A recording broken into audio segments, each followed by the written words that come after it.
जय जगन्नाथ भाई मैंने तो आमर आईचर कमटी पूरा कंप्लीट हो सारा DJ truck T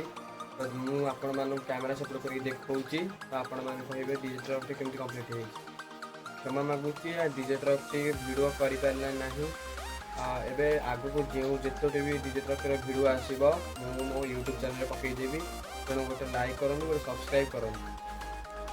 देखिपे DJ truck T Eicher T पूरा कंप्लीट हो सारा आम करने को जाऊे रॉयल डीजे देखिपे तो देखिपे रॉयल डीजर आगपट एमती देखा जाऊँ पछपट रॉयल नार प्रिंटिंग होती आउ पछपट देखिपे एमती होती टोटाल MDF बोर्ड रे तैयारी होती मजबूत पाई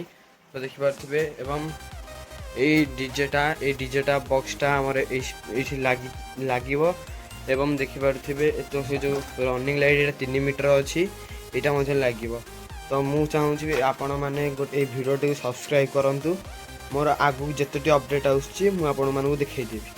आउ कौ लाइट लगे मुझे कही रखी तो देखिपे आमर सार्फी लाइटार कम चली सार्फी लाइटर कम चली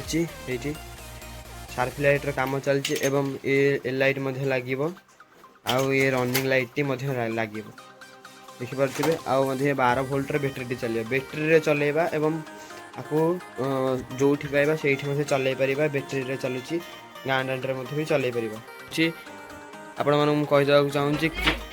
आपण मानक कहीदेक चाहूँगी जे देखिए पछपटा फ्रेम रे गियर मोटरटा लगी कारण ये डीजे ट्रक टी बाहर भी चलेबा आम डीजे लोड करके चलेबा तेणु ए देखिपे डीजे ट्रक रे गियर मोटरटा लगी गियर मोटर द्वारा गाड़ी टी अधिक लोड नहीं चली पार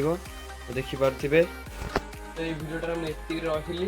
तो आम रॉयल डीजेटा कंप्लीट हो सारापर आमर कौ डीजे आम करवा आपण मैंने कमेंट करूँ मे भी यार 4टा कि 3टा पार्ट आसीपे आपण मैंने कमेंट करूँ ये डीजे कंप्लीट हो सारापर कौ प्रोजेक्टा करवा आप जल्दी जल्दी कमेंट करूँ।